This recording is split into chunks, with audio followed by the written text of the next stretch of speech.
Bree, please don't delete this. I know you hate me, but we were best friends once and I need you to read this. I think I'm in serious trouble and there's nothing you can do, but I need you to read this so you understand. I know we haven't talked since sectionals. It's been forever, but what happened to you wasn't my fault. At least it wasn't entirely my fault. I know everyone thinks it was, but I would never do anything to hurt you. This is going to sound crazy, but I need to tell you this so that someone knows. It started when we were in the 8th grade. It was the night before the Crystal Classic competition. I was at home and I couldn't sleep because I was so nervous about competing. Well, I got on the computer, just sort of surfing the web and stuff, but I couldn't concentrate on anything. I was just sitting there, so I googled myself. I never should have done that, Bree. At first it was all the usual stuff you find when you Google yourself. And I found a link to a Wikipedia page about me. I thought our club or my dad made it or something. There wasn't much there, just some basic facts about skating, what city I lived in. But the thing that got me was that it said I had won that year's Crystal Classic. I laughed. I thought for sure someone just did it to encourage me. I confronted my dad about it, but he denied it. So when I won the competition the next day, I was so happy. That was the first competition I'd ever won and it felt so good. Remember how hard I worked after that? That's when my parents hired Sergey to coach me. You know how much that must have cost. After that, I would check my page before every competition, and it would always tell the result of how I placed. It said I would win the regionals at 15, and it all came true. After that, Sergey convinced my mom and dad that I had a real shot at the Olympics, and that's when they pulled me from school. I skated every day, but I just wasn't progressing the way Sergey said I needed to if I wanted a shot at the championship. I was working so hard, and I was skating so well. But still, Sergey said it wasn't good enough. When the sectionals came, all I could think about was winning, so I did something I shouldn't have.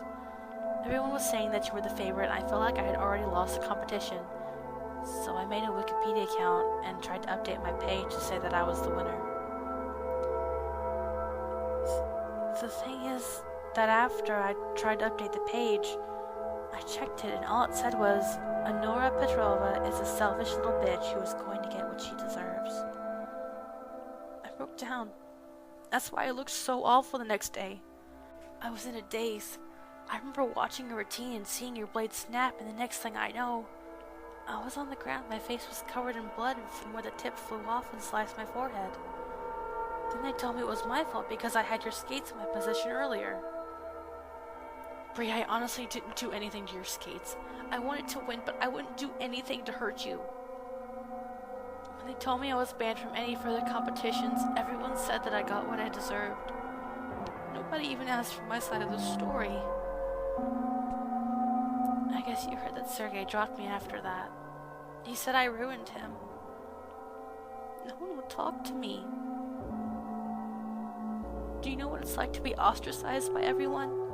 I couldn't even get ice time. And then the page got worse. Anytime I'd check it, it would say all these horrible things about me. I can't even tell you half of them. The language was so vile. I cried every time I read it, but I couldn't stop checking it. I knew I had to do something, so I made a complaint to Wikipedia. I even tried calling them, but no one there claimed to know anything about the page.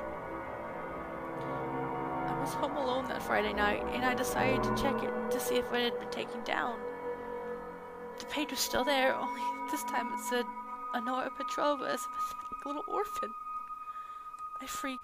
I kept calling my parents to warn them, but every time I'd call, all I would hear was this horrible laughter on the other end. I must have called them 100 times until I couldn't take the sound of the laughing anymore.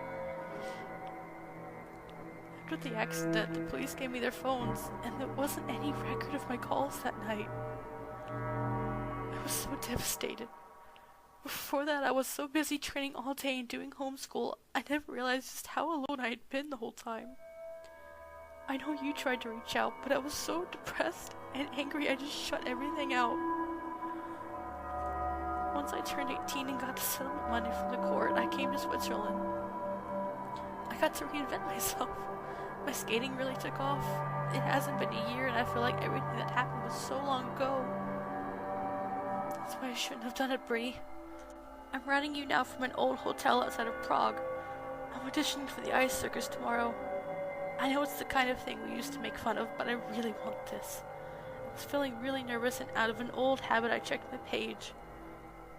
It's so hard to say this, but when I checked the page to see if I'd get the job tomorrow, all it says is Annora Petrova died friendless and alone. And it has today's date listed as the date of my death. I'm sorry so hard I can barely type this. But I wanted you to know the truth. Please believe me, Bree. I attached a screenshot of the page so you'll believe me. It's all there just as I told you. I don't know what to do. I don't know anyone here and nobody speaks English. I keep refreshing the page. God, it's been forever. I keep refreshing, but it still hasn't changed. I'm waiting for midnight. I don't know what to do, so I locked myself in my room. It's only a few minutes to midnight now. All I can do is refresh the page. I'm exhausted, but I can't stop. I'm afraid to leave the computer until I know what happens next.